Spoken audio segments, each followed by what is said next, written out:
Hello everyone, thanks for coming to my class. I am Srinivas Adusmalli. Almost మీకు class 10 రోజుల నుంచి చెప్పలేకపోయాను. Last class upload చేసిన తర్వాత అదే రోజు నా ఫ్రెండ్ వచ్చేసి వాళ్ళ అబ్బాయి మ్యారేజ్ అని నా కెమెరా ఎత్తుకెళ్ళిపోయాడు. అతను స్వతహాగా ప్రొఫెషనల్ ఫోటోగ్రాఫర్. అతని దగ్గర ఒక 5-6 కెమెరాలు ఉంటాయి. ఈ కెమెరా కూడా ఉంది అతని దగ్గర. బట్ స్టిల్ నాకు నీ కెమెరా కూడా కావాలని తీసుకెళ్ళిపోయాడు. నాది చాలా అడ్వాన్స్డ్ కెమెరా. అయితే సరే 3 రోజుల తర్వాత మళ్ళీ నా కెమెరా నాకు వచ్చింది. ఈ లోపల ఏం జరిగిందంటే న్యూటన్స్ ఫస్ట్ లా, ఇనర్షియా, దానిలోకి జారిపోయాను. ఇనర్షియా అంటే సింపుల్గా మనం లేమెన్ కదా, లేమ్యాన్స్ టర్మ్స్లో చెప్పుకోవాలంటే సృష్టిలో ఏ వస్తువు అయినా సరే తను ఉన్న స్థితిలో ఉండటానికి ఇష్టపడుతుంది. ఉన్న స్థితిలో ఉండటానికి ఇష్టపడుతుంది కదా, ఉంటుంది. ఎప్పటి వరకు? బయట నుంచి ఏదైనా బల ప్రయోగం జరిగే వరకు తను ఉన్నటువంటి స్థితిలో ఉంటుంది. నిశ్చలంగా ఉంటే నిశ్చలంగా ఉంటుంది, లేదా ఒక స్ట్రైట్ లైన్లో ఒక యూనిఫామ్ మోషన్లో వెళుతూ ఉంటే ఆ మోషన్లో వెళుతూ ఉంటుంది. నేను ఆ 3 రోజులు నిశ్చలంగా ఉండేటప్పటికి ఇక బయట నుంచి ఫోర్స్, పైగా ఇదేంటంటే బయట ఫోర్స్ని రెసిస్ట్ చేస్తుంది. ఇది నిశ్చలంగా ఉన్నది, ఫోర్స్ యాక్ట్ చేసింది అనుకోండి, ఎక్స్టర్నల్ ఫోర్సు, ఇది తన స్థితి నుంచి బయటికి రావాలి. అందుకోసము స్థితి మార్చుకోవడానికి ఇష్టపడకుండా ఉండడం కోసము బయట నుంచి అప్లై చేసే ఫోర్స్ను కూడా సాధ్యమైనంత రెసిస్ట్ చేస్తుంది. ఈ వారం రోజుల నుంచి చేసింది అదే. నేను ప్రతిరోజు అనుకుంటా ఈరోజు క్లాస్ చేద్దాము, ఎందుకో తెలియదు. సో ఎంత బల ప్రయోగిద్దామన్నా కూడా సాధ్యం కాల. ప్రతిరోజు ఇక్కడికి వచ్చి కూర్చోవటము, ఒక అరగంట మన వల్ల కాదు, ఆపేయటం. సో దాని సంగతి వదిలేయండి. I'm extremely sorry. అది చూడండి, మీరు ఒకసారి గమనించండి. మీ స్కూల్ చదివే రోజుల్లో మీ క్లాస్లో ఎవరైతే ఫస్ట్ వస్తాడో అతను ఎప్పుడు ఫస్ట్ ఉంటాడు, ఎవరైతే లాస్ట్ ఉంటాడో అతను ఎప్పుడు లాస్ట్ ఉంటాడు. అంతే వాళ్ళ స్థితి. ఆ ఫస్ట్ వచ్చిన వాడు కిందకి రాడు, లాస్ట్ వచ్చిన వాడు పైకి వెళ్ళడు. ఎవరు ఏ స్థితిలో ఉంటే ఆ స్థితిలో ఉండటానికి ఇష్టపడతారు. ఆ విధంగా గత వారం రోజులుగా చాలా ఇబ్బంది పడ్డాను. ప్రతిరోజు క్లాస్ చేయాలనుకుంటాను, చేయలేకపోతాను. For that I'm very sorry. సరే, క్లాస్లోకి వస్తే ఈరోజు క్లాసు చాలా చాలా ఇంపార్టెంట్. మీకు ఏ గ్రామర్ బుక్లోనూ ఈ ఎక్స్ప్లెనేషన్ అనేది ఇవ్వరు. అంటే వాళ్ళకి తెలియక కాదు, ఇటువంటి చిన్న చిన్న విషయాలు కూడా చెప్పటం మొదలు పెడితే గ్రామర్ బుక్ అనేది ఎన్సైక్లోపీడియా బ్రిటానికా లాగా 32 వాల్యూమ్స్ రాయాలి. అది సాధ్యం కాదు. కాబట్టి ఇటువంటివి మన ఆలోచనకు వదిలేస్తారు. అర్థమైందా? కాబట్టి క్లాస్ మొదటి నుంచి చివరి వరకు చూడండి. సో నేనేం చెప్పాను మీకు, ఒక లాస్ట్ క్లాస్లో ఇటువంటి ప్రశ్నలు ఒక 3 అడిగాను. ఏంటంటే ఈ ఇంపరేటివ్ సెంటెన్సెస్లో మనం ఇన్విటేషన్స్ కానీ రిక్వెస్ట్లు కానీ చేసేటప్పుడు ముందు డూ వాడతాము. అంటే ఇది చూడండి, do bring your friends, do consider our proposal, do give me your feedback, do take a moment, do come early. ఈ తర్వాత ఉండే ఎక్స్ట్రా ఇన్ఫర్మేషన్ వదిలేసేయండి. సో నేను అడిగిన క్వశ్చన్ ఏంటంటే డూ ఎందుకు వాడతాము, డస్ ఎందుకు వాడము అని చెప్పాను. చాలామంది ఇక్కడ నాకు రెస్పాన్స్ ఇచ్చారు కామెంట్స్లో. చాలామంది కరెక్టే రాశారు. ఏంటంటే ఇంపరేటివ్ సెంటెన్సెస్ ఎవరిని ఉద్దేశించి ఉంటాయండి? Imperative sentences are directed towards the listener or the reader. నేను నీతో చెప్తున్నాను ఇంపరేటివ్ సెంటెన్స్ అంటే, అందుకని అక్కడ సబ్జెక్ట్ ఉండదు, నీవు కాబట్టి. అదే కాకుండా ఇక్కడ ఈ రిక్వెస్ట్ ఇన్విటేషన్ వచ్చేటప్పటికి సబ్జెక్ట్ నీవైనప్పుడు ఏ వర్బ్ రావాలా మనకి? హెల్పింగ్ వర్బ్ డూ రావాలా, డస్ రావాలా? డూనే వస్తుందిగా. అందుకని ఇంపరేటివ్ సెంటెన్సెస్లో ఇన్విటేషన్లు కానీ రిక్వెస్ట్లు కానీ వాడేటప్పుడు మనం కేవలము డూ మాత్రమే వాడతాం, ఎందుకంటే సబ్జెక్ట్ నీవు కాబట్టి. సో డూ వాడడం వల్ల ఆ ఇన్విటేషన్లు, ఆ రిక్వెస్ట్లు మరింత కన్విన్సింగ్గా, మరింత పర్సువేసివ్గా ఏర్పడతాయి. అర్థమైంది అనుకుంటాను. రెండోది ఏంటంటే శంకర్ ప్రసాద్ గారని 64 ఎపిసోడ్లో ఈయన ఒక సెంటెన్స్ రాసి, ఇది కూడా మిమ్మల్ని అడిగా నేను. Do learn English, it helps us to enhance our professional life, get better. ఇందులో తప్పు ఏమిటి అని అడిగా నేను. ఇక్కడ 2 తప్పులు ఉన్నాయి. ఒకటేమిటంటే గ్రామర్ తప్పు ఉంది. 2, సెంటెన్స్లో ఒకే అర్థాన్ని 2 చోట్ల వాడడం జరిగింది. అంటే 2 సందర్భాల్లో ఒకే అర్థం వచ్చే 2 పదాలను వాడడం జరిగింది. ఫస్ట్ గ్రామర్ తప్పు ఏంటంటే డూ లెర్న్ ఇంగ్లీష్ అంటున్నాం. డూ లెర్న్ ఇంగ్లీష్ అని ఎవరికి చెప్తున్నారు మీరు? మీరు ఎవరితో అయితే మాట్లాడుతున్నారో, శంకర్ ప్రసాద్ గారు మీకే చెప్తున్నాను నేను, శంకర్ ప్రసాద్ గారు ఎవరితో అయితే మాట్లాడుతున్నారో అతనితో చెప్తున్నాడు ఏమని, డూ లెర్న్ ఇంగ్లీష్, నీవు ఇంగ్లీష్ నేర్చుకో అని చెప్తున్నాడు అతనితోటి. దానివల్ల ఏమిటి లాభము? It helps us to enhance our professional life get better. Shankar Prasad గారు మీరు ఎదుటి వ్యక్తితో చెప్తున్నారు, అయ్యా నువ్వు ఇంగ్లీష్ నేర్చుకో అని రిక్వెస్టింగ్గా చెప్తున్నారు. చేస్తే ఏంటి రిజల్ట్? అతనికి ఉన్నటువంటి ప్రొఫెషనల్ లైఫ్ బాగుపడుతుంది, అదే కదా, ఇంప్రూవ్ అవుతుంది. కాబట్టి ఇక్కడ ఇట్ హెల్ప్స్ ఏం రావాలి ఇక్కడ? అతనికి కదా మీరు చెప్తుంది, సబ్జెక్ట్ అతని కదా. It helps you to enhance ఎవరిది, your professional life get better, ఇలా చెప్పాలి. Do learn English, it helps you to enhance your professional life get better. ఇక్కడ మనం ఏం కరెక్ట్ చేసాము? గ్రామర్ కరెక్ట్ చేసాము. ఇక్కడ ఇంకోటి తప్పేమని చెప్పాను, ఒకే అర్థాన్ని ఇచ్చినటువంటి రెండు పదాలు ఒకే సెంటెన్స్లో వాడారు. ఇక్కడ చూడండి మీరు, ఎన్హాన్స్ అని వాడారు, తర్వాత గెట్ బెటర్ అని వాడారు. ఈ ఎన్హాన్స్ అన్న గెట్ బెటర్ అన్న ఒకటే కదా. ఎన్హాన్స్ అంటే ఏంటంటే అర్థము, ఇక్కడ అర్థం ఇచ్చాను చూడండి. ఎన్హాన్స్ అంటే to improve the quality. So quality improve అవటము, లేదా to improve the amount or strength of something, to improve something. So ఏదైనా సరే ఇంప్రూవ్ అవటాన్ని మనం ఎన్హాన్స్ అంటాం. కాబట్టి ఇక్కడ ఒకసారి ఎన్హాన్స్ వాడారు, మళ్ళీ ఇక్కడ గెట్ బెటర్ ఎందుకు? లేదు, గెట్ బెటర్ వాడదలుచుకున్నారు, ఇక్కడ ఎన్హాన్స్ వాడకూడదు. తర్వాత ఇక్కడ ఇదే వాక్యాన్ని నేను ఇక్కడ రాశాను చూడండి. ఎన్హాన్స్ అంటే ఏంటంటే ఇక్కడ మీకు ఒక సెంటెన్స్లో వాడాను, you can study satellite images by enhancing them. So ఉపగ్రహ ఛాయాచిత్రాలను మనం చదవదలుచుకున్నప్పుడు ఎలా చదువుతాము? వాటిని ఎన్హాన్స్ చేసి, అవి కొంచెం హేజీగా అంత క్లారిటీగా ఉండవు, అందుకని మనం వాటిని ఎన్హాన్స్ చేస్తాం. కంప్యూటర్స్లో ఆ ఫోటోగ్రాఫ్ని ఎన్హాన్స్ చేసి అప్పుడు ఆ సెటిలైట్ ఇమేజెస్ని, ఆ సెటిలైట్ ఉపగ్రహ ఛాయాచిత్రాలను మనము చదువుతాం. ఎలా, ఏ విధంగా? వాటిని ఎన్హాన్స్ చేసి, అంటే వాటిని ఇంప్రూవ్ చేసి చదువుతాం. కాబట్టి ఇక్కడ మీకు ఎన్హాన్స్ అంటే ఇంప్రూవ్ అవటం. సో ఇక్కడ నేను ఈ సెంటెన్స్ని 3 విధాలుగా రాశాను చూడండి. ఈ 3 విధాలుగా రాయటంలో ఇక్కడ ఇంకోటి మీరు గుర్తుపెట్టుకోండి, యువర్ ప్రొఫెషనల్ లైఫ్ అనేది ఒక ఎంటిటీ, ఇది noun phrase. Your professional life అనేది ఒక యూనిట్, దీన్ని మీరు పగలగొట్టకూడదు, అర్థమైందా?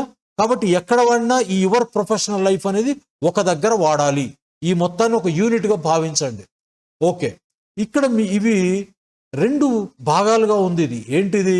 డూ లెర్న్ ఇంగ్లీష్ అనేది ఒక independent class. It helps you, మీరు చెప్పిందే చదువుతున్నాను చూడండి, it helps you to enhance your professional life get better అనేది ఇది ఒక ఇండిపెండెంట్ క్లాస్. ఇండిపెండెంట్ క్లాసులను 2 ఇండిపెండెంట్ క్లాసులు కనెక్ట్ చేసేటప్పుడు మనము ఫుల్ స్టాప్తో కనెక్ట్ చేయొచ్చు, కామాతో కనెక్ట్ చేయొచ్చు, సెమికోలంతో కనెక్ట్ చేయొచ్చు. ఇక్కడ ఇదే సెంటెన్స్ నేను 3 విధాలుగా రాశాను చూడండి. శంకర్ ప్రసాద్ గారు do learn English, full stop పెట్టేశాను. అదేంటి, అక్కడికి ఆ సెంటెన్స్ అయిపోయింది. తర్వాత గురించి చెప్తున్నాను, it helps enhance your professional life. ఇక్కడ మీకు ఇంత క్రితం వొకాబులరీ క్లాస్లో అనుకుంటా ఎక్స్ప్లెయిన్ చేశాను ఏంటంటే, help, let, make, watch, here, HEAR, ఈ వర్బ్స్ మనం వాడినప్పుడు తర్వాత గనక మనం ఇన్ఫినిటివ్ వాడవలసి ఉన్న అవసరం వస్తే అందులో టు వాడవలసిన అవసరం లేదు. పరీక్షల కోసం వాడేటట్లయితే టు వాడండి. స్పోకెన్ ఇంగ్లీష్లో కానీ క్యాజువల్ కాన్వర్జేషన్లో కానీ మీరు అక్కడ ఈ 5 వర్బ్స్ తర్వాత ఇన్ఫినిటివ్ వస్తే టు వాడని అవసరం లేదు, అర్థమైందా? కాబట్టి వాడినా నష్టం లేదు, కానీ మనం వాడతారా వాడరా మీ ఇష్టం. కాబట్టి ఇక్కడ నేను ఎలా రాశాను చూడండి, do learn English, it helps enhance your professional life. It helps to enhance your professional life అన్నా కరెక్టే, కానీ మనము ఇది రాయము. It helps enhance your professional life, కాబట్టి ఇక్కడ ఎన్హాన్స్ ఒకటే రాశాను, అర్థమైందా? ఇక్కడ మళ్ళీ గెట్ బెటర్ అని 2 రాయాల. ఇంకోటి ఏం చేశాను, ఇక్కడ కామాతో సెపరేట్ చేశా ఈ 2 క్లాజుల్ని. డూ లెర్న్ ఇంగ్లీష్, కామా పెట్టి, సెంటెన్స్ ఇంకా కంప్లీట్ కాలేదు కదా, దాని యొక్క రాబోతున్నటువంటి ఫలితం ఏంటో చెప్తున్నాను. డూ లెర్న్ ఇంగ్లీష్ ఎందుకయ్యా అంటే, as it helps your professional life. చూడండి, ఇక్కడ హెల్ప్స్ తర్వాత డైరెక్ట్ ప్రొఫెషనల్ లైఫ్ని పట్టుకొచ్చాను. As it helps your professional life get better. So get better అనేది చివరికి తీసుకెళ్ళిపోయాం. As it helps your professional life to get better అని వాడవచ్చు, లేదా టు తీసేసి మనము ఒమిట్ చేసి as it helps your professional life get better. సెమికోలంతో కూడా నేను ఈ రెండుని విడగొట్టాను చూడండి. టు లెర్న్ ఇంగ్లీష్, అక్కడికి సెమికోలన్ అంటే కొంచెం ఊపిరి తీసుకుంటాం. It helps improve your professional life, it helps improve your professional life. So ఇక్కడ ఇంప్రూవ్ వాడాను, ఇక్కడేం వాడాను, గెట్ బెటర్ వాడాను, ఇక్కడ వచ్చేసి ఎన్హాన్స్ వాడాను. సో ఏది వాడతారో ఒకటి వాడండి. సో ఇక్కడ మీరు టెక్నికల్గా చేసింది ఏంటి, చిన్న గ్రామర్ తప్పౌట్ చేశారు. తర్వాత ఇక్కడ కూడా టు అవసరం లేదు మనకి. సో ఇక్కడ ఎన్హాన్స్ అయినా వాడచ్చు, లేదా గెట్ బెటర్ అయినా వాడచ్చు, ఏదో ఒకటి వాడండి. ఇక మూడో క్వశ్చన్కి వెళ్దాం. మూడో క్వశ్చన్ నేను అడిగింది ఏంటంటే, ఇది కొంచెం జాగ్రత్తగా వినండి. సో ట్యూబ్ ఇంగ్లీష్ మేడం గారు ఈ సెంటెన్స్ని ఒక 20 ఎపిసోడ్స్లో వాడతారు. అంటే ఈ మేడం గారే కాదు, మన యూట్యూబ్లో చెప్పేటటువంటి చాలామంది టీచర్స్కి ఎగ్జాంపుల్స్ దొరకవు. వాళ్ళు ఒక 4 ఎగ్జాంపుల్స్ పట్టుకుంటారు. ఈ 4 ఎగ్జాంపుల్స్తో ఒక 400 ఎపిసోడ్స్ చేస్తారు. 400 ఎపిసోడ్స్లో కూడా ఈ 4 ఎగ్జాంపుల్సే, కొత్తవి ఉండవు. సరే, వాళ్ళ స్థాయి అది. సో ఇక మనం దీనిలోకి వస్తే, ఏంటిది రాము ఈట్స్ మ్యాంగో, ఇందులో తప్పేంటయా అన్నాను. ఇందులో చాలామంది మీరు ఆన్సర్లు చేశారు, ఒక్కళ్ళిద్దరు కరెక్ట్గా చేశారు. చాలామంది కరెక్ట్ చేశారు కానీ అది హాఫ్ కరెక్ట్. ఏంటంటే ఈ సెంటెన్స్ చూడండి, ఏంటి ఇందులో తప్పు రాము ఈట్స్ మ్యాంగోలో.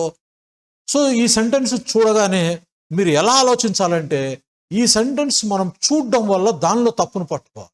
ఏంటి ఆ సెంటెన్స్లో తప్పు, మీకు నేను ఎలా ఆలోచించాలంటే, మీరు రాము ఈట్స్ మ్యాంగో, రాము ఈట్స్ వరకు కరెక్టే. ఇది ఈట్స్ అనేది ఇన్ఫినిటివ్, బేర్ ఇన్ఫినిటివ్లో ఉంది కాబట్టి ఈ sentence simple present tense. Simple present tense ఎలా స్టార్ట్ అవుతుంది, సబ్జెక్టు తర్వాత బేర్ ఇన్ఫినిటివ్ వస్తుంది, వచ్చినాయి. తర్వాత ఏం జరిగింది, ఇక్కడ మ్యాంగో వచ్చింది. మ్యాంగో అనేది సింగులర్. మరి సింగులర్ నౌన్స్ ముందు ఏదో ఒక డిటర్మినర్ ఉండాలి కదా. సింగులర్స్ ముందు సింగులర్ నౌన్స్ ఎప్పుడూ సెంటెన్సెస్లో ఒంటరిగా వాడడానికి వీల్లేదు. వాటి ముందు ఏదో ఒక డిటర్మినర్ ఉండాలని మా సార్ మాకు చాలాసార్లు చెప్పారు. మీరు ఇలా ఆలోచించాలి. డిటర్మినర్స్ అంటే ఏంటి, చాలా ఉన్నాయి. Simple definitions, A, and, the articles ఉన్నాయి. ఇవి కాకుండా మీకు పొసెసివ్ అడ్జెక్టివ్స్ చెప్పాను, గుర్తుంది కదా. పొసెసివ్ అడ్జెక్టివ్స్ అన్నిటినీ మనము డిటర్మినర్స్ అనొచ్చు. It is my book, your book, his book, their book. ఎలా అయినా ఇవన్నీ కూడా మనము డిటర్మినర్స్ అంటాం. దిస్ బుక్, దట్ బుక్, ఇవన్నీ డిటర్మినర్సే. సో ఈ డిటర్మినర్స్లో ఏదో ఒక డిటర్మినర్ వాడాలి అక్కడ. ఇక్కడ ఉన్నటువంటి సెంటెన్స్లో రాము ఈట్స్ మ్యాంగోలో లోపించినటువంటి డిటర్మినర్ ఏంటి, ఇక్కడ ఒక ఆర్టికల్ ప్లేస్ చేస్తే సరిపోతుంది. రాము ఈట్స్ ఎ మ్యాంగో.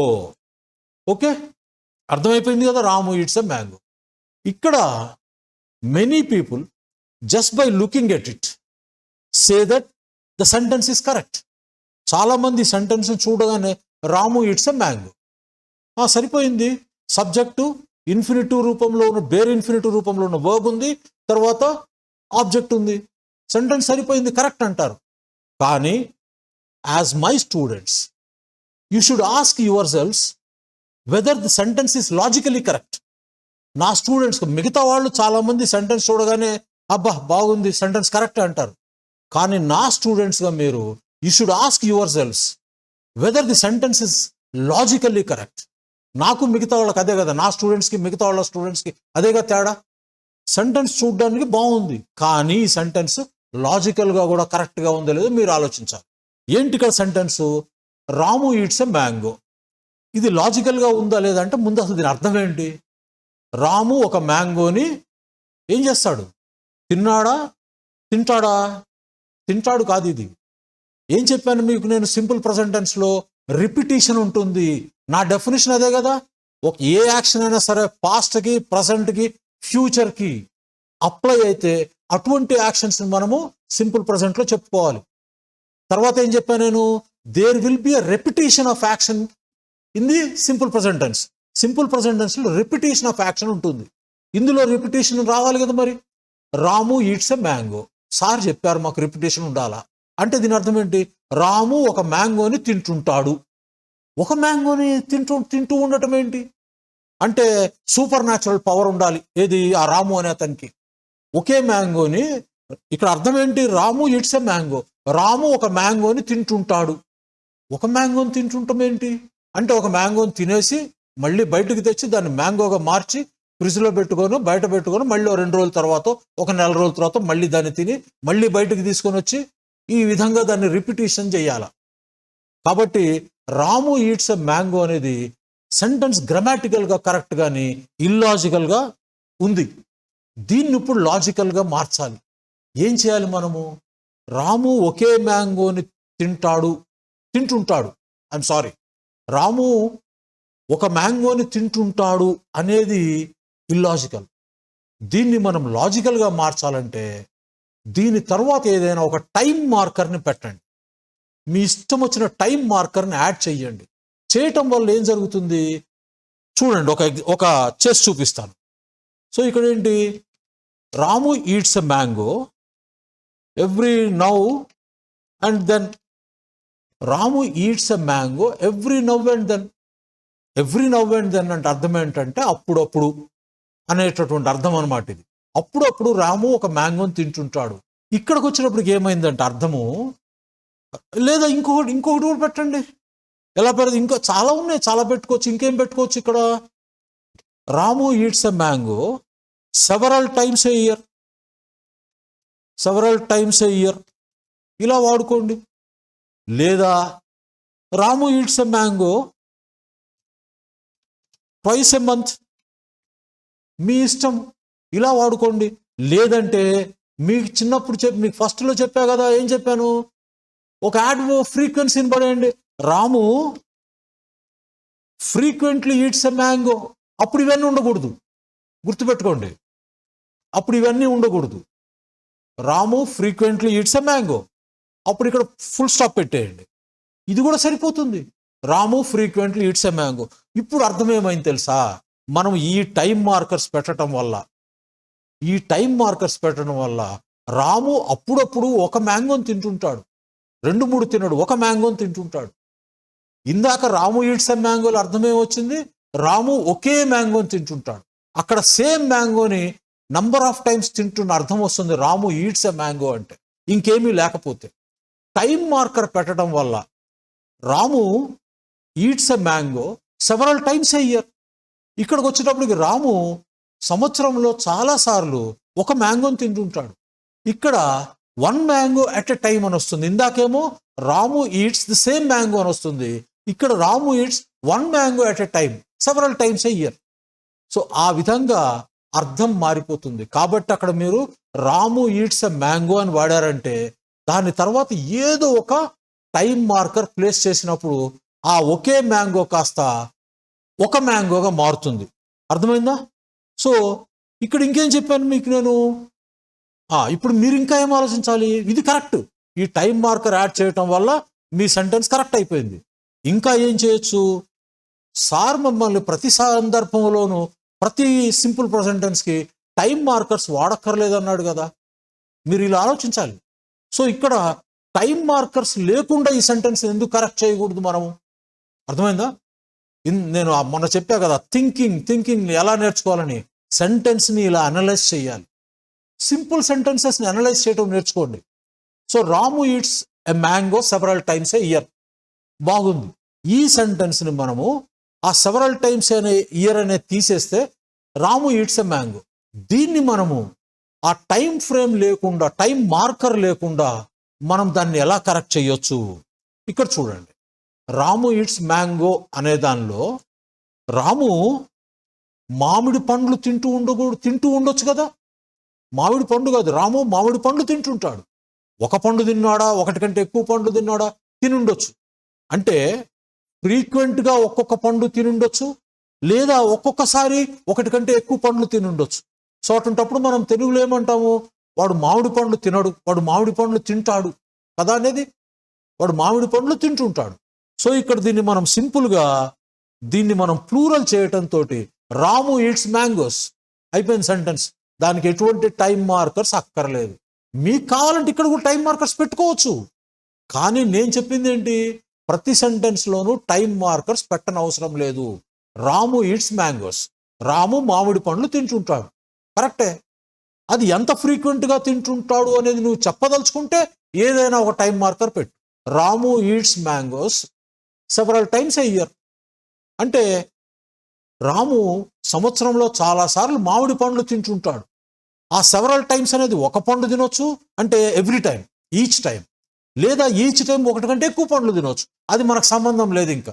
కాబట్టి రాము ఈట్స్ మ్యాంగోస్ అన్నా కరెక్టే, రాము ఫ్రీక్వెంట్లీ ఈట్స్ మ్యాంగోస్ అన్నా కరెక్టే, Ramu eats a mango several times a year అన్నా కరెక్టే. సో ఇంత ఉందండి ఇంగ్లీష్ అంటే. ఓకే, అర్థమైంది కదా. ఇక నెక్స్ట్ సెంటెన్స్కి వెళ్దాం. ఏంటి మనం నెక్స్ట్ సెంటెన్స్ చూడండి. నెక్స్ట్ సెంటెన్స్ ఏంటంటే, ఇది మేడం గారు, మన ట్యూబ్ ఇంగ్లీష్ మేడం గారు ఫైనైట్ నాన్ ఫైనైట్ వర్బ్స్ మీద ఒక పెద్ద క్లాస్ చెప్పారు. ఏమిటి ఇందులో ఒక స్టూడెంట్ అడిగారు, ఆ మేడం గారి కామెంట్స్లో ఒక స్టూడెంట్ అడిగారు, అయ్యా ఎవరైనా ఇది కరెక్టా తప్ప చెప్పండి, దీన్ని కరెక్ట్ చేయండి అని అడిగారు. ఏంటది? Neither of the candidates could prove that they were better than the other. Neither of the candidates could prove that they were better than the other. నేనేం చెప్పానంటే మీకు, ఇది మీరు ఎవరైనా కరెక్ట్ చేస్తే వెళ్ళి ఆ మేడం గారి టైం లైన్లోకి వెళ్ళి ఆ కామెంట్స్లో ఈ అబ్బాయి ఎవరైతే ఉన్నారో అతనికి కరెక్ట్ సెంటెన్స్ మీరు రాయండి, అతని కామెంట్ దగ్గర మీరు రాయండి. ఏంటి ఇందులో కరెక్ట్ సెంటెన్స్? మీరు ఈ సెంటెన్స్ చెప్పా కదా, సెంటెన్స్ మనకు కనుక్కోగానే దాన్ని అనలైజ్ చేయడం నేర్చుకోండి. నెయిదర్ ఆఫ్ ది క్యాండిడేట్స్ అన్నాం. నెయిదర్ అనేది ఎప్పుడు వాడతామంటేనండి, నెయిదర్ అనేది ఇద్దరి మధ్యలో మనం కంపారిజన్ చేస్తున్నప్పుడు, ఇద్దరి మధ్యలో మనం కంపేర్ చేస్తూ, రెండు వస్తువులు అయి ఉండొచ్చు, ఇద్దరు వ్యక్తులు అయి ఉండొచ్చు, మనకు సంబంధం లేదు. రెండు అనేది గుర్తుండాలి మీకు. ఇక్కడ చూడండి, neither of the candidates. So ఆ ఉన్నటువంటి ఇద్దరు క్యాండిడేట్స్లో కుడ్ ప్రూవ్ దట్, వాళ్ళు ప్రూవ్ చేయొచ్చు. ఏంటి? నెయిదర్ ఆఫ్ ది క్యాండిడేట్స్ అనేది ఇక్కడ నెగిటివ్ వచ్చింది కాబట్టి మిగతా అంతా పాజిటివ్ ఉంటుంది.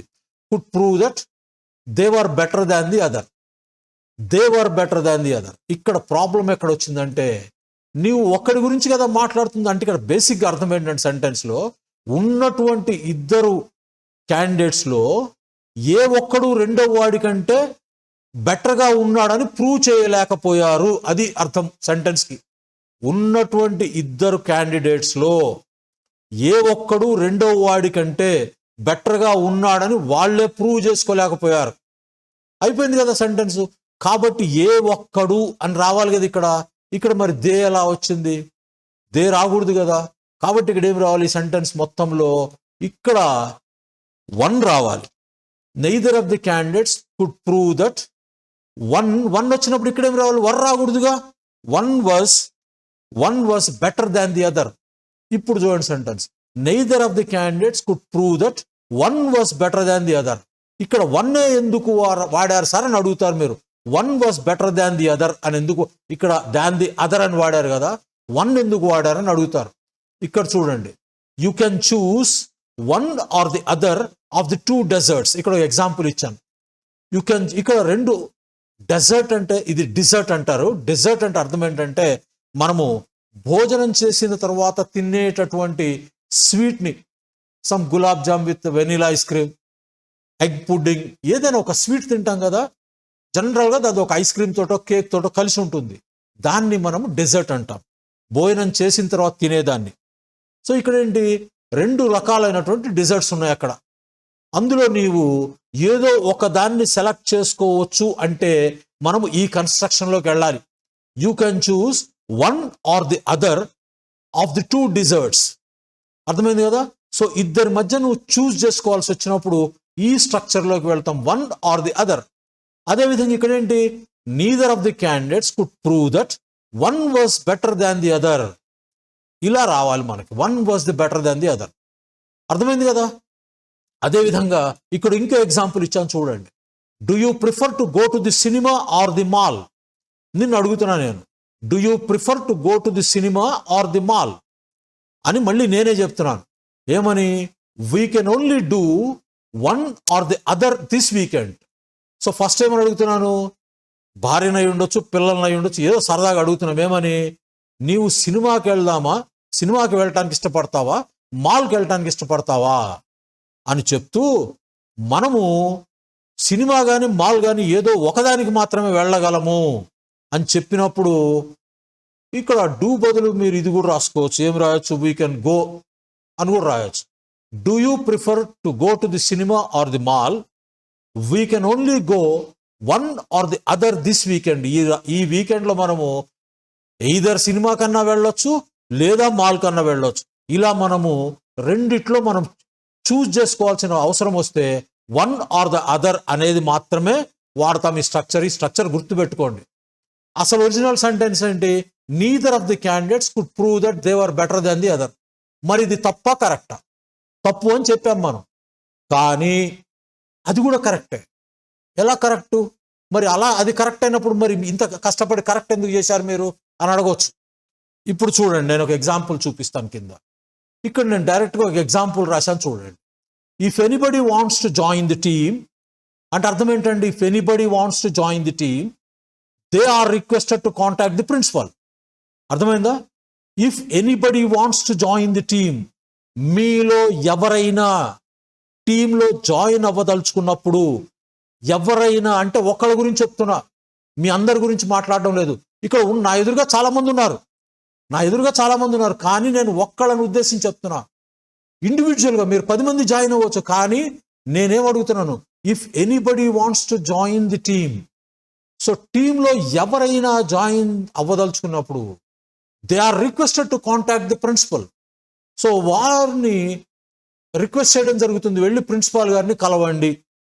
దే ఆర్ రిక్వెస్టెడ్ అంటున్నాను. ముందేమడిగాను? If anybody wants to join the team అంటున్నాను. మీలో ఎవరైనా, ఏ ఒక్కరైనా అని చెప్తూ తర్వాత ఏం చెప్తున్నాను?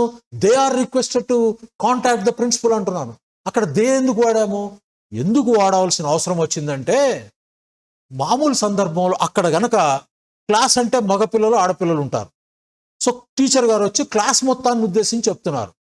ఈ సెంటెన్స్లో కరెక్ట్గా చెప్పాలంటే ఎలా చెప్పాలి? If anybody wants to join the team ఏం చెప్పాలి? He or she is requested to contact the principal. He or she అంటే అక్కడ ఎవరు వస్తారో నాకు తెలియదు కదా. మగపిల్లవాడు రావచ్చు ప్రిన్సిపాల్ గారి దగ్గరికి, అమ్మాయి రావచ్చు. కాబట్టి అక్కడ ఏం చెప్పాలి నేను? హీ ఆర్ షీ అని చెప్పాలి. సో చదవటానికి అంటే పలకటానికి ప్రతి సందర్భంలోనూ ఇలా మనము మగపిల్లల్ని, ఆడపిల్లల్ని, మగవాళ్ళని, స్త్రీలని ఉద్దేశించి మాట్లాడవలసిన సందర్భాలు 1,00,000 వస్తాయి. లేదా అసలు మనం ఎవరితో మాట్లాడుతున్నామో వారు ఎవరో మనకు తెలియకపోవచ్చు. క్లాస్కో సర్క్యులర్ వచ్చి గోడ మీద అతికించవచ్చు. అది ఎవరిని ఉద్దేశించినట్టు? మగపిల్లల్ని, ఆడపిల్లల్ని. ప్రతి సందర్భంలోనూ హీ ఆర్ షీ అని వాడాల్సి వస్తుంది. అది అలా వాడడానికి అవసరం లేకుండా అక్కడ చక్కగా మనము పర్సనల్ ప్రొనౌన్స్ నేర్పా కదా మీకు. ఇక్కడ సబ్జెక్టివ్ కేసులో ఉన్న పర్సనల్ ప్రొనౌన్ తీసుకుని వెళ్ళి వాడేసేయండి. హీ ఆర్ షీ బదులు దే వాడతాం. ఇంకొక ఎగ్జాంపుల్ చెప్తా వినండి. మీకోసం టెలిఫోన్, మీరు ఒక ఆఫీస్లో పనిచేస్తున్నారు, మీకోసం ఎవరు వచ్చారు. సరే, మీ కొలీగ్ మీరు వేరే రూమ్లో ఉన్నారు, మీ కొలీగ్ మీ రూమ్లోకి వచ్చి మీరు ఏదో చాలా పని చేసుకుంటున్నారు, బిజీగా ఉన్నారు. సార్ మీకోసం ఎవరో వచ్చారు అంటాడు. Somebody has come for you అంటాడు. Somebody has come for you. ఎవరో వచ్చారు, వచ్చినది స్త్రీయా పురుషుడా మీకు చెప్పటం లేదు. Somebody has come for you. అప్పుడు మీరేం చెప్పాలంటే, ask him or her to wait. Ask him మగవాడైతే, ఆర్ హర్ టు వెయిట్ అని చెప్పాలా. ఇంత గొడవ లేకుండా సింపుల్గా అక్కడ ఆబ్జెక్టివ్ కేసులో ఉన్నటువంటి పర్సనల్ ప్రొనౌన్ వాడండి. Ask them to wait. ఒక్కళ్ళు వచ్చినా సరే ఆస్క్ దెమ్ టు వెయిట్ అయిపోయింది. ఆస్క్ దెమ్ టు వెయిట్ అంటే అక్కడ ఇది imperative sentence, you ask them to wait అని. సో దెమ్ అనేది అక్కడ ఆబ్జెక్టివ్ కేసులో ఉంది కాబట్టి ఆస్క్ దెమ్ టు వెయిట్. లేకపోతే ఏం చెప్పాలి? Ask him or her to wait అని చెప్పాలి. కాబట్టి ఇక్కడ ఆస్క్ దెమ్ టు వెయిట్ అనేది correct. Ask him or her to wait మాట్లాడడం ఈజీగా ఉండాలి కదా స్పోకెన్ ఇంగ్లీష్ అనేది. దానికోసము ask them to wait correct, right. ఇప్పుడు సెంటెన్స్ చూడండి. Neither of the candidates could prove that they were better than the other. ఇది కరెక్ట్ సెంటెన్స్. నేను కరెక్ట్ చేసింది కరెక్ట్, ఇది కరెక్ట్ సెంటెన్స్. మరి ఏది వాడాలి సార్? మరి మీకు డౌట్ వస్తుంది. మీరు ఏదైనా ఎస్ఎస్సి కాంపిటేటివ్ ఎగ్జామ్స్ రాసేటప్పుడు, CGL combined graduation level, so అటువంటి అకాడమిక్ ఎగ్జామ్స్, డిగ్రీ కానీ ఇంటర్మీడియట్ కానీ అకాడమిక్ ఎగ్జామ్స్ రాసేటప్పుడేమో neither of the candidates could prove that one was better than the other అనే రాయాలి. సాధారణమైనటువంటి ఇన్ఫార్మల్ కాన్వర్జేషన్స్లో, క్యాజువల్ కాన్వర్జేషన్స్లో, తర్వాత స్పోకెన్ ఇంగ్లీష్లో మీరు neither of the candidates could prove that they were better then the other. ఇది correct. So అర్థమైంది కదా ఇక్కడ, neither of the candidates could prove that they were better than the other. కాబట్టి సందర్భాన్ని అనుసరించి ఈ సెంటెన్స్ కరెక్ట్ అవుతుంది. ఇదే మీరు ఎగ్జామినేషన్లో రాసేటప్పుడు మాత్రము neither of the candidates could prove that one was better than the other అని రాయాలి. సో ఇప్పుడు మీరు అక్కడికి వెళ్ళి మేడం గారి టైం లైన్లోకి వెళ్ళి చక్కగా వాళ్ళకి ఎక్స్ప్లెయిన్ చేయండి, తెలుగులో రాసి ఈ సెంటెన్స్లు ఇలా ఎక్స్ప్లెయిన్ చేయండి. తర్వాత ఈ క్వశ్చన్ చూసి ఇంకొక స్టూడెంట్ రాశారు. స్టూడెంట్ అని వాళ్ళ వయసులు తెలియదు కాబట్టి నేను స్టూడెంట్ అంటున్నాను. అతని పేరు కుమార్ కింగ్. ఓకే, ఇతను ఏం రాశాడంటే sentence neither of the candidates అనేది తీసేసి నన్ ఆఫ్ ది క్యాండిడేట్స్ అని పెట్టారు. నన్ ఆఫ్ ది క్యాండిడేట్స్ ఎప్పుడు వాడతామండి? నీదర్ అంటే ఈ రెండు, ఈదర్ అన్న కూడా ఇద్దరే. నన్ ఆఫ్ ది క్యాండిడేట్స్ అంటే ఇద్దరి కంటే ఎక్కువ ఉన్నారు అక్కడ గ్రూప్లో. సో గ్రూప్లో ఇద్దరి కంటే ఎక్కువ ఉన్నారు కాబట్టి మనం నన్ వాడాం. ఇద్దరిలో ఉంటే ఏ ఒక్కడు అన్నాం. ఇక్కడ గ్రూప్లో ఉన్నటువంటి ఏ ఒక్కడు మిగతా వాళ్ళకంటే తను బెటర్గా ఉన్నానని ప్రూవ్ చేసుకోలేకపోయాడు. సెంటెన్స్ అర్థం చేసుకోండి. నీదర్ ఆఫ్ వాడినప్పుడు ఆ ఉన్న ఇద్దరిలో ఏ ఒక్కడు రెండవ వాడి కంటే బెటర్గా ఉన్నానని ప్రూవ్ చేసుకోలేకపోయాడు.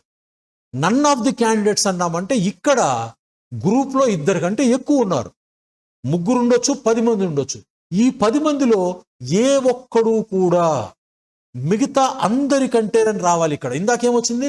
మిగతా వాడు రెండవ వాడి కంటే అని వచ్చింది. ఇక్కడ మిగతా అందరికంటే అని రావాలి.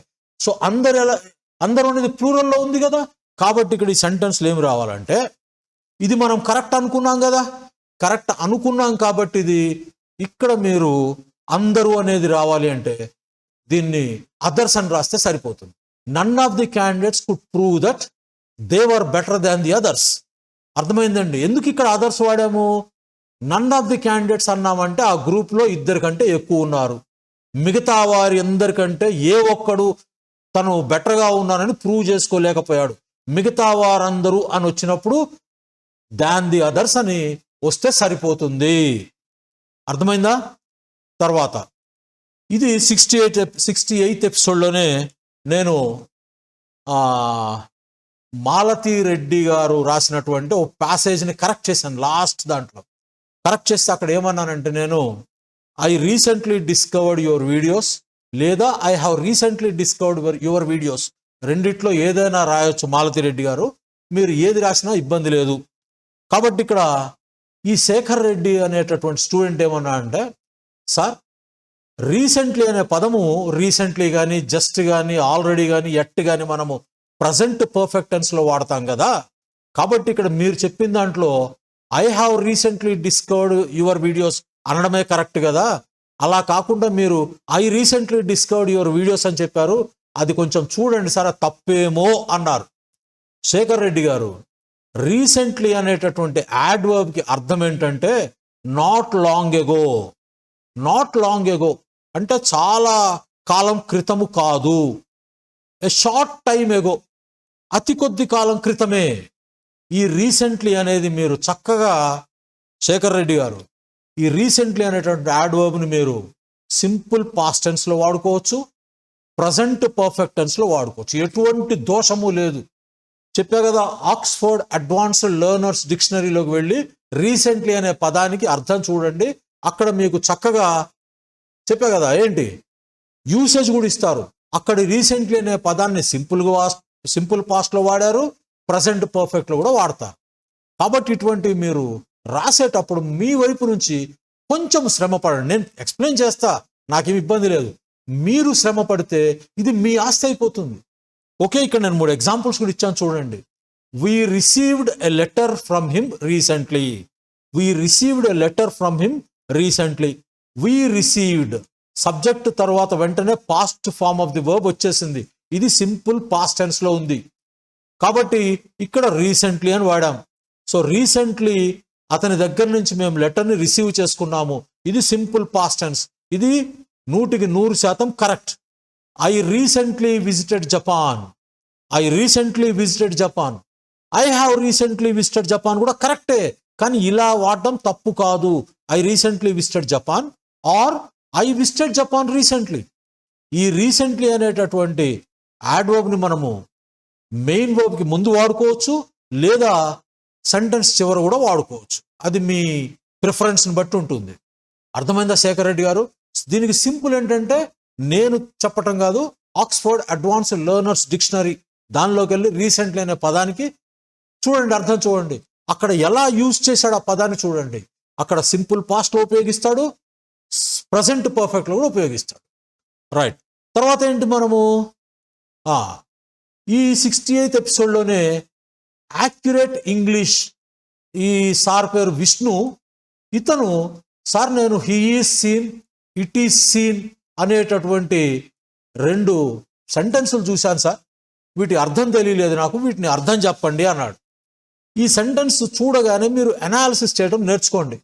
మీకు నేను 68వ ఎపిసోడ్లో కూడా కాంజుగేషన్ ఆఫ్ వర్బ్స్ ఇచ్చాను, చెప్పా కదా. Past infinitive, past form, past participle, ఆ 3 ఫార్మ్స్ వర్బ్స్ ఎలా మార్పు చెందుతాయి అది మీరు తప్పనిసరిగా బై హార్ట్ చెయ్యాలి. అది చెయ్యకపోతే మీకు ఇంగ్లీష్ రాదండి. నా క్లాసులు కాదు ఇవి, చూడడం కూడా వేస్ట్ మీరు.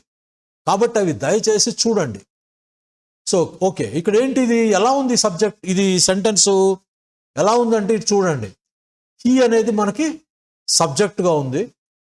ఇక్కడ వచ్చేసి మనకి ఈజ్ అనేది బీ ఫార్మ్ ఆఫ్ ది వర్బ్లో ఉంది. సీన్ అనేది ఏంటిది, సీ, సా, సీన్ అంటే ఇది పాస్ట్ పార్టిసిపుల్ రూపంలో ఉంది. పాస్ట్ పార్టిసిపుల్ రూపంలో ఉంది. He is seen, it is seen అంటే ఒకటి గుర్తుపెట్టుకోండి, సబ్జెక్ట్ తర్వాత, సబ్జెక్ట్ కూడా మనకు వద్దండి, ఇది గుర్తుపెట్టుకోండి. Be form of the verb తర్వాత మీకు గనక పాస్ట్ పార్టిసిపుల్ రావటం జరిగితే ఆ సెంటెన్స్ మీకు 99%, 99 అనలే కానీ 98% ప్యాసివ్ వాయిస్లో ఉందని గుర్తుపెట్టుకోండి. Subject be form of the verb, be form అంటే తెలుసు కదా మీకు, టు బీ అనే వర్బ్. టు బీ అనే వర్బ్కి ఏం చెప్పాను మీకు, am, is, are, was, were, ఇవి ఈ మొత్తాన్ని మనం టు బీ అనే వర్బ్ వాడతాం. సో టు బీ అనే వర్బ్ తరువాత మీకు కనుక పాస్ట్ పార్టిసిపుల్ రావటం జరిగితే అది 98% ఆ సెంటెన్స్ ప్యాసివ్ వాయిస్లో ఉన్నట్లు. చూద్దాం ఆ మిగతా 2% ఏంటో తర్వాత ఎక్స్ప్లెయిన్ చేస్తాను. ఇవి మీకు ఈ విధంగా ఏ గ్రామర్ టెక్స్ట్ బుక్లోనూ ఇంత అరటిపండు ఒలిచి నోట్లో పెట్టడం అనేది జరగదు. మీరు అది గుర్తుపెట్టుకోండి. ఇదంతా మీ అంతటా మీరు నేర్చుకోవాలి. మీరు నేర్చుకోలేరు కాబట్టి నేను నేర్పుతున్నాను. ఓకే రైట్, ఇక్కడికి వద్దాం. దీన్ని సెంటెన్సెస్లో వాడితే అర్థమవుతుంది. విష్ణు గారు, he is seen walking his dog every morning. ఈ ప్యాసివ్ వాయిస్ ఏంటంటే హీ ఈజ్ సీన్ అనేది ఈ ఈజ్ తర్వాత పాస్ట్ పార్టిసిపుల్ వస్తే ఇది గనక ప్యాసివ్ వాయిస్ అయితే అంటున్నాను, ఎందుకంటే కాకపోవచ్చు కూడా కాబట్టి అయితే ఏం జరుగుతుందో చూడండి. He is seen, so he is seen. So subject ఇక్కడ ఏంటి, ఈజ్ తర్వాత పాస్ట్ పార్టిసిపుల్ వస్తే ఇది సింపుల్ ప్రజెంట్ టెన్స్లో ఉన్నటువంటి యాక్టివ్ వాయిస్లో ఉన్న సెంటెన్స్ని ప్యాసివ్ వాయిస్లోకి మార్చినట్లు మీరు ఊహించుకోవాలి. అది కనుక ప్యాసివ్ వాయిస్ అయితే. అర్థమైందా నేను చెప్పింది? టు బి అనే వర్బ్ ఏంటండి, am, is, are. Was were కదా, యామ్, ఈజ్, ఆర్ తర్వాత మనకి గనక పాస్ట్ పార్టిసిపుల్ వచ్చి అది గనక ప్యాసివ్ వాయిస్ అయితే ఇది సింపుల్ ప్రజెంట్ టెన్స్ని మనము యాక్టివ్ వాయిస్లో నుంచి ప్యాసివ్ వాయిస్లోకి మార్చినట్లు. అది గుర్తుపెట్టుకోండి. ఇక్కడ చూడండి, he is seen walking his dog every morning. He is seen walking his dog every morning. అతను తన కుక్కని నడిపించుకుంటూ వెళ్ళటం అనేది చాలాసార్లు అతన్ని చూడడం జరిగింది. ఎవరు చూశారో మనకు అనవసరం, ఇక్కడ అతనిని చూడడం జరిగింది. హీ ఈజ్ సీన్ అంటే అర్థము అతనిని చూడడం జరిగింది. ఎవరు చూశారు అంటే మనం యాక్టివ్ వాయిస్ రాసుకుంటాం. ఎవరు చూశారు అనేది కనుక మనం రాయదలుచుకుంటే చక్కగా ప్యాసివ్ యాక్టివ్ వాయిస్లో రాసుకుంటాం. ఇక్కడ ఎవరు చూశారు అనేది ఇంపార్టెంట్ కాదు, అతను చూడబడ్డాడు. అతను కుక్కను నడిపించుకుంటూ వెళ్ళటం అనే విషయాన్ని చూడబడ్డాడు అనేది మనకి ఇంపార్టెంట్ కాబట్టి ప్యాసివ్ వాయిస్లో చెప్తున్నాం. He is seen walking his dog every morning. ఇది సింపుల్ ప్రెజెంట్ టెన్స్ కదా, కాబట్టి ఇక్కడ ఎవ్రీ మార్నింగ్ అందుకనే వచ్చింది. చూడండి ఇక్కడ Ramesh is seen as the best candidate for the job.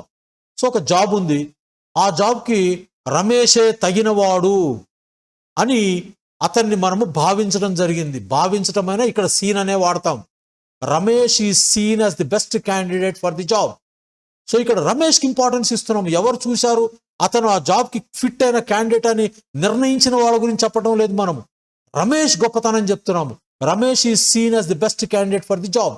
అదేవిధంగా he seen walking suspiciously, he seen walking suspiciously in front of the bank. So bank ముందు అతను అనుమానాస్పదంగా నడవటం చూడబడ్డాడు. He seen walking suspiciously in front of the bank. So bank ముందు అతను అనుమానాస్పదంగా తిరగటం చూడబడ్డాడు అనే సెన్స్లో వాడుతున్నాం. ఇది అతని గురించి వాడుతున్నాం, ఎవరు చూశారు కాదు. అదేవిధంగా ఇటు కూడా రాశారు కదా మీరు, ఇట్ ఈజ్ అన్నారు కదా, నేను సరదాగా రాశా చూడండి sentence. An unidentified flying object, UFOs అంటాం కదా, అంటే ఎగిరే గుర్తు తెలియని పళ్ళాలు. Unidentified flying object is seen, an unidentified flying object is seen flying over my house. Flying over my house, మా ఇంటి పైన తరచుగా ఒక అన్ఐడెంటిఫైడ్ ఫ్లయింగ్ ఆబ్జెక్ట్ తిరగటం చూడబడింది. అర్థమైందా నాయన విష్ణు గారు? సో ఇవన్నీ ప్యాసివ్ వాయిస్లో ఉన్నాయి. మీకు ఇంకా లేటెస్ట్ సరదాగా ఎగ్జాంపుల్ కావాలంటే ఎలా చెప్పుకోవచ్చు అంటే చూడండి, నారా లోకేష్ ఈజ్ సీన్, ఎవరు చూశారు, by the people of Mangalagiri as the future leader. మీకు అర్థం కావటం కోసం రాశాను ఇది. Nara Lokesh seen by the people of Mangalagiri as the future leader. So భవిష్యత్తు నాయకుడు అని లోకేష్ చూడబడ్డాడు. ఎవరి చేత? By the people of Mangalagiri. So ఇక్కడ ఏంటంటే ఏజెంట్ కూడా రాస్తున్నాం, ఎవరు చూడబడ్డారు అనేది. ఓకే, ఇక్కడ ఇది రాయలేదనుకోండి, Nara Lokesh seen as the future leader అంటే అది వాళ్ళ తండ్రి గారు అయి ఉండొచ్చు, తల్లి గారు అయి ఉండొచ్చు, భార్య గారు అయి ఉండొచ్చు, మంగళగిరి ప్రజలు అయి ఉండొచ్చు, ఏపీ వాళ్ళు అయి ఉండొచ్చు, దేశం వాళ్ళు కూడా అయి ఉండొచ్చు. సో అక్కడ వేగ్గా ఉండకూడదని Nara Lokesh seen by the people of Mangalagiri as a future leader. ఇక్కడ మళ్ళీ నాకు పాలిటిక్స్ ఆస్క్రైబ్ చేయకండి అయ్యా, పాలిటిక్స్కి సంబంధం లేదు, నాకు ఏ పొలిటికల్ పార్టీకి అఫిలియేషన్ లేదు. ఓకే, చెప్పా కదా, నా సెంటెన్సెస్ అన్నీ కాంటెంపరీ వరల్డ్ నుంచి ఉంటాయి, సమకాలీన ప్రపంచం నుంచి తీసుకుంటే మీకు బాగా అర్థమవుతుంది. Nara Lokesh is seen by the people of Mangalagiri as the future leader. అయిపోయింది సెంటెన్స్, అర్థమైంది కదా. సో ఇక్కడ పాలిటిక్స్ లేవు. ఇది మళ్ళీ చాలా పెద్ద సబ్జెక్ట్ అండి. ఇంకా నేను ఇప్పటికి క్లాస్ కొంచెం పెద్దదండి, ఇంకా నేను సబ్జెక్ట్లోకి వెళ్తే మీరు గుర్తుపెట్టుకోలేరు. కాబట్టి అంతవరకు అది గుర్తుపెట్టుకోండి, దాని కంటిన్యూషన్ ఇది. ఇప్పుడు హీ ఈజ్ సీన్ కంటిన్యూషనే, ఇది రేపు చెప్తాను. తర్వాత ఎక్స్ట్రీమ్లీ సారీ అండి, ఇంత చదువుకొని ఇంత తెలివితేటలు ఉన్న నేను కూడా ఆ ఇనర్షియా ఆఫ్ రెస్ట్లోకి వెళ్ళిపోయాను. అది నిజంగా అది చాలా బాధాకరమైనది. ఎవరికి వచ్చినా అందులోకి వెళ్లకుండా చూసుకోండి, వెళ్తే బయటికి రాలేరు. ఇంకా ఇనర్షియా ఆఫ్ రెస్ట్ అంటే every object remains at rest and resist any external force that would make it move. External ఫోర్స్ని సాధ్యమైనంత రెసిస్ట్ చేస్తుంది. ఎందుకు? తను ఉన్నటువంటి నిశ్చలమైన స్థితిలోంచి బయటికి నెడతదేమో ఆ ఫోర్స్ అని, ఆ ఫోర్స్ని రెసిస్ట్ చేస్తుంది సాధ్యమైనంత వరకు. ఫోర్స్ ఎక్కువైతే ఇది ఆ ఉన్నటువంటి నిశ్చలమైన స్థితిలోంచి పనిలోకి వస్తుంది. సో నేను బయటికి రావడానికి ఒక 5-6 రోజులు పట్టింది ఆ ఇనర్షియా ఆఫ్ రెస్ట్లో నుంచి. చాలా బలప్రయోగం చేశాను. ఈ రోజు కూడా చాలా ఇబ్బంది పడ్డా బయటకు వచ్చి మీ క్లాస్ చెప్పడానికి. కాబట్టి నిజంగా సారీ చెప్తున్నాను. ఇప్పటికి నేను ఈ 10 రోజుల్లో ఒక 4 క్లాసులు చెప్పేవాడిని. ఈ 4 క్లాసులు ఇప్పుడు కాంపెన్సేట్ చేస్తాను. ఓకే, ఈ క్లాసుని జాగ్రత్తగా చూడండి. ఇవి మీకు గ్రామర్ బుక్స్లో ఇంత డీటెయిల్గా ఎక్స్ప్లెయిన్ చేయరు. ఇవి మనం ఆలోచన ద్వారా రావాలి. సో నెక్స్ట్ క్లాస్లో కలుద్దాం. అప్పటి వరకు టేక్ కేర్, బై బాయ్.